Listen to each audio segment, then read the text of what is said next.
ဒီကဘာမြေကြီးဟာဖျားငါးစုပွင့်ပြီးမှပျောက်ကွယ်မှဖြစ်တယ်အခုဖျားလေးစုပွင့်ပြီးသွားပြီတစုပွင့်ပြီးတိုင်းမြေသားဟာတယူဇနာလောက်မြင့်တက်လာတာဖြစ်တယ်ဒါကြောင့်မို့ရှေးအောင်ပစ္စည်းတွေပြန်တူးဖော်ရတာပထမဆုံးပွင့်တော်မူတဲ့မြတ်စွာဘုရားကကကုတန္တမြတ်စွာဘုရားအဲ့ဒီကကုတန္တမြတ်စွာဘုရားဟာတက်တော်4000တန်းလူသားတွေရဲ့4000လူအသက်4000အသက်ရှည်တဲ့ကာလမှာပွင့်တော်မူခဲ့တာဖြစ်တယ်ဒါကြောင့်မို့မြတ်စွာဘုရားလည်းပဲတက်တော်4000ထိအောင်ကြာရှိစွာလူဘဝမှာလောကသားတို့အတွက်ကြိုးစားဆောင်ရွက်ခဲ့နိုင်တာဖြစ်တယ်ပေါ့ထိုကကုတန္တမြတ်စွာဘုရားရဲ့အသိဉာဏ်ပွင့်လင်းရာသဗ္ဗညုတဉာဏ်တော်ကြီးပွင့်လင်းရာဘောဓိပင်ကတော့ကိုကိုပင်ပဲဖြစ်တယ်ကိုကိုဘောဓိမှာဘုရားဖြစ်သူရောက်သွားတယ်သို့တော်ဒီကနေ့ခေတ်ကိုကိုပင်ကိုဗဒ္ဒကဘာကြီးမကွဲခင်တောင်မှပဲမြေပြင်ပေါ်မှာပေါက်နေတဲ့ဘောဓိကိုကိုပင်တွေကိုဘောဓိပင်လို့လူတွေကအသိမှမပြုကြတော့ဘူးလမ်းဘေးမှာအရိယသစ်ပင်ဖြစ်လမ်းဘေးမှာအရိယသစ်ပင်ဖြစ်စိုက်ပြီးတော့ထင်းခုတ်ပြီးတော့စိုက်နေကြပြီဘောဓိပင်ဖြစ်ကရွှေလျောသွားတယ်လို့ဆိုရမှာဖြစ်တယ်ဒီကဘာမြေကြီးပေါ်မှာပွင့်ပေါ်ခဲ့တဲ့မြတ်စွာဘုရားပဲဗဒ္ဒကဘာဆိုတာဒီကဘာမြေကြီးပေါ်မှာပွင့်သွားတယ်မြတ်စွာဘုရားရဲ့ကိုကိုဘောဓိလူသက်တန်းဟာတက်လိုက်ကြလိုက်4000တန်းကနေစနစ်တန်းထိအောင်ရောကျသွားပြီးတဲ့အခါတခါလူသက်တန်းတွေပြန်တက်လာတယ်ပြန်တက်လာပြီးအသင်္ချေထိအောင်လူတွေဟာပြင်းကြီးပွဲကောင်းလောက်အောင်သက်ရှည်ပြီးသက်တွေပြန်တိုးကြပြန်တယ်သက်တိုးတာဟာဒုစရိုက်တွေကြောင့်တိုးတာပဲဖြစ်တယ်ဒုစရိုက်ကြောင့်ဘာကြောင့်တိုးသလဲလို့ဆိုရင်လူတွေရဲ့ရှင်တဲ့နှလုံးထဲမှာဖြစ်ပွားတဲ့အကုသိုလ်တရားထိုရင်ထဲကဖြစ်တဲ့အကုသိုလ်တရားကြောင့်ထွက်ပေါ်လာတဲ့စကားသံပြုလုပ်တဲ့အမှုကိစ္စတွေဟာလူလောကလူရဲ့ဂုဏ်သိက္ခာတွေကိုကြာဆင်းစေပြီးတတန်းကိုတူသွားစေတယ်ဘလို့ဆက်ဆက်ထားတော့လို့ဆိုတော့လူတွေရဲ့ရင်ထဲမှာအကုသိုလ်တွေဖြစ်ပွားလာပြီဆိုလို့ရှိရင်ရင်ထဲကဖြစ်ပွားတဲ့အကုသိုလ်ရဲ့အရှိန်အဝါတွေကြောင့်ကဘာမြေကြီးပေါ်မှာပေါက်နေတဲ့တစ်ပင်တွေရှားသူဥရုတွေကပြောင်းလဲသွားတယ်ပြောင်းလဲသွားတော့ထိုရာသီဥရုပေါ်မှာအမိပြုနေရတဲ့လူသားတွေထိုရာသီထိုမြေပေါ်မှာစိုက်ပျိုးပြီးတော့ဖြစ်ပေါ်လာတဲ့သီးနှံတွေကိုစားပြီးအသက်ရှင်ရတဲ့လူသားတွေဟာ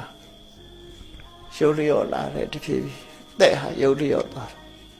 ဥဒုနဲ့အာဟာရကြောင့်လူတွေရဲ့တတန်းဟာရုပ်လျော့တယ်လို့သူတို့ဆိုတယ်ကံကအဆုံးဖြတ်မဟုတ်ဘူးဒီနေရာမှာကံဘလောက်ပဲကြီးကြီးကံဘလောက်ပဲကောင်းကောင်းဥဒုနဲ့အာဟာရမကောင်းဘူးဆိုရင်လူဘဝမှာအသက်ရှည်ဖို့မဖြစ်နိုင်ဘူးဒါကြောင့်မို့ဘုရားတွေဟာကံအပြင်ကြည့်ပဲဆိုရင်လေးသိခြင်းနဲ့ကဘာတသိမ့်ပါရမီဖြစ်ရတာဖြစ်သောကြောင့်ကုသကံအပြင်လည်းတူတယ်လို့ပြောမှာတာမန်ကုသိုလ်နဲ့ဘုရားမဖြစ်ဘူးသို့သောတက်တန်းကြတော့တူကြသလားဆိုမတူကကုသနာမြတ်စွာဘုရားက4000ကောဏကဗနာမြတ်စွာဘုရားကျတော့3000ပဲကသဝမြတ်စွာဘုရားကျတော့2000ပဲဂေါရမမြတ်စွာဘုရားကျတော့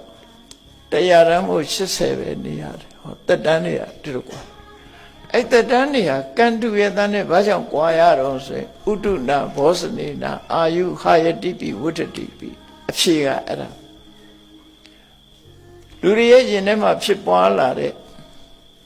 အကုသိုလ်တရားတွေရဲ့အရှိန်အဝါကြောင့်ရှားသိဥရုတွေညံ့လာတယ်အာဟာရတွေညံ့လာတယ်လူရဲ့အသက်ဟာဥဒုအာဟာရပေါ်မှာမှီပြီးတော့သက်ရှင်ရတာဖြစ်တယ်ဒါကြောင့်မို့ဒီဥဒုနဲ့အာဟာရဟာအနှစ်4000ထိအောင်မထိန်နိုင်ဘူးအနှစ်3000ထိအောင်မထိန်နိုင်ဘူးကောရမမြတ်စွာဘုရားလက်ထက်ရောက်တဲ့အခါ2000ပြည့်အောင်1000ပြည့်အောင်မထိန်နိုင်တော့ဘူးအသက်120 160ဆိုအလွန်ဆုံးအဲ့ဒီခေတ်ကလူတွေဟာတက်တန်းတို့သွားကြတယ်ဖရာချင်းတူရတဲ့နဲ့ တက်တန်းခုလို့ကွဲပြားသွားတာဟာဥဒုနဲ့အာဟာရပဲလို့သူဆိုတယ်ဒါရင်ယုတ်လျော့သလားဆိုတခြားတွေလည်းယုတ်လျော့မှုတွေရှိတယ်ပေါ့အဲ့တော့ကံကိုယုံမယ်ဆိုလို့မရဘူးကံကိုကံနဲ့အရေးကြီးတာလူတွေရဲ့စိတ်နေသဘောထားပိုအရေးကြီးတယ်လူတွေရဲ့စိတ်ဓာတ်တွေဟာအောက်တန်းကျလာပြီအပြစ်မကင်းတဲ့စိတ်ဓာတ်တွေဒီကနေ့ခေတ်ပဲကြည့်လူတွေရဲ့စိတ်ဓာတ်ဟာသိုးသွမ်းတောင်းချမ်းလာတဲ့အနေအထားမျိုးရှိလာတယ်နော်ထိကနေရှင်ရိုက်ကြမယ်နှက်ကြမယ်တတ်ကြမယ်ဖြတ်ကြမယ်လူတွေရဲ့စိတ်ဓာတ်တွေကပို့ပြီးတော့ရိုင်းပြလာအဲ့လိုရိုင်းပြလာတဲ့စိတ်ဓာတ်တွေကြောင့်တတန်းကတိုးတဲ့တိုးလာမှာဒါသဘာဝပဲနော်ယာတိဝုဒ္ဓတွေကသိုးတဲ့ဆိုးလာဘုန်းကြီးတို့ငယ်ငယ်တုန်းကဒီလောက်ပူတာမကြုံဘူးအခုတခါပူလာပြီဒါယာတိဝုဒ္ဓပြက်ပြားဒီယာတိဝုဒ္ဓကဘာကြောင့်ပြက်တာတော့ဆိုရင်လူတွေရဲ့လောက်ရက်တွေကြောင့်ပဲပြက်တာပဲကဘာမြေပြင်ပေါ်မှာနေတဲ့လူတွေဟာအကျင့်ပြက်လာပြီဆိုရင်ရှည်မြေတွေဟာလည်းပဲဖောက်ပြန်ပျက်စီးကုန်တယ်ဖောက်ပြန်ပျက်စီးတဲ့ရေမြေတွေကိုအမိပြုပြီးအသက်ရှင်တန်ရတဲ့လူတွေရဲ့အသက်တွေလည်းထိခိုက်လာတယ်ဒီလိုဆက်ဆက်ပြီးတော့နေတယ်ပေါ့နော်ဆက်ဆက်ပြီးတော့နေတယ်ကိုလုထာကိုရပြီးတော့ကိုလုထာကိုခံရတဲ့သဘောပဲအလုံးဟာကိုမလုတဲ့လူတွေရှိတော့လဲလုတဲ့လူတွေများလာတဲ့အခါကောင်းတဲ့လူတွေရှိတော့လဲမကောင်းတဲ့လူတွေကများလာလို့ရှင်ဒီမိုကရေစီမှာမကောင်းတဲ့လူတွေများရင်မကောင်းတာကပိုဖြစ်လာမှာပဲဒါထင်ရှားတယ်ဘယ်ခေတ်ပဲဖြစ်ဖြစ်နော်လူများရာကနေပြီးတော့အလုံးဟာခံကြရတာဖြစ်တယ်ပေါ့အေးလောဘတွေကြီးလာတယ်ဒေါသတွေကြီးလာတယ်အမှန်မသိတဲ့မောဟတွေလှုပ်တင်တာနဲ့မလှုပ်တင်တာမလှုပ်တင်တာကိုလှုပ်တင်နေထင်တယ်လှုပ်တင်တာကြတော့မလှုပ်တင်မှုထင်ပြီးတော့မှားယွင်းချွတ်ချုံမှုတွေများလာတဲ့ခဏခေတ်ကာလကြီးဟာဆုတ်ခေတ်လို့ပြောရတဲ့အခါမျိုးပဲဖြစ်တယ်ပေါ့ကောရမမြတ်စွာဘုရားပွင့်တဲ့အခါမှာဥပမာမဲ့ကလိယုဂလို့ခေါ်တယ်တကယ်ကိုဆုတ်ယုတ်နေတဲ့ခေတ်ကြီးထဲမှာကောရမဘုရားပွင့်တာပြပြားနေတဲ့ခေတ်ဆိုတာဘာပြောတာတော့ဆိုလို့ရှိရင်လေးချောင်းတော့စပွဲကြီးမှာခြေတော့၃ချောင်းကျိုးနေပြီးတစ်ချောင်းနဲ့ထောက်ထားတဲ့စပွဲစဉ်းစားကြည့်ပေါ့စပွဲပေါ်တင်တာတွေအကုန်လုံးလိမ့်ကြမှာပဲခြေတော့တစ်ချောင်းနဲ့စပွဲဟာဘယ်တော့မှမငြိမ်ဘူးပေါ့နော်မငြိမ်နိုင်ဘူးလေးချောင်းနဲ့စပွဲမှာခြေတော့၃ချောင်းကျိုးနေတာခေတ်ကြီးကလည်းပဲထို့တူပဲဆိုလိုတဲ့အဓိပ္ပာယ်ကဘာတော့လူတွေ၄ပုံပုံ၃ပုံကတရားပြက်တစ်ပုံနဲ့ပဲအကောင်းကြံတယ်လို့ဆိုလို့အဲ့ဒီအချိန်မှာကောရမမြတ်စွာဘုရားပွင့်တာဒါကလိယုတ်ဆုတ်ကတ်ကာလလို့ခေါ်တယ်အဲ့ဒါလို့ခေတ်မှာဒီဗရကဘာကြီးဟာတည်တတ်နေဥမှာပဲဖြစ်တယ်နောက်တစ်ခေတ်အရိပတယမြတ်စွာဘုရားပွင့်ပြီးတဲ့အခါကျတော့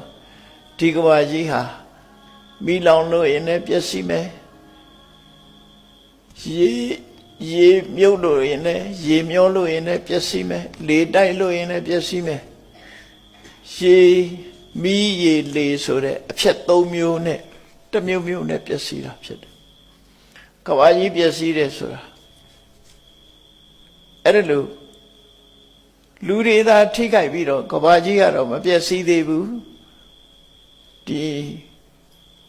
အရိမတေယမြတ်စွာဘုရားပွင့်ပြီးမှကဘာကြီးကဆုပ်ယုပ်ပြီးပျက်စီးမှဖြစ်တယ်